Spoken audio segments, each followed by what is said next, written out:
Wind warning. Issued at Monday 2:22 a.m. December 30th, 2024.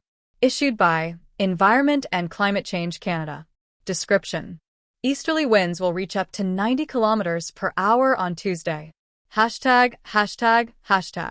Loose objects may be tossed by the wind and cause injury or damage.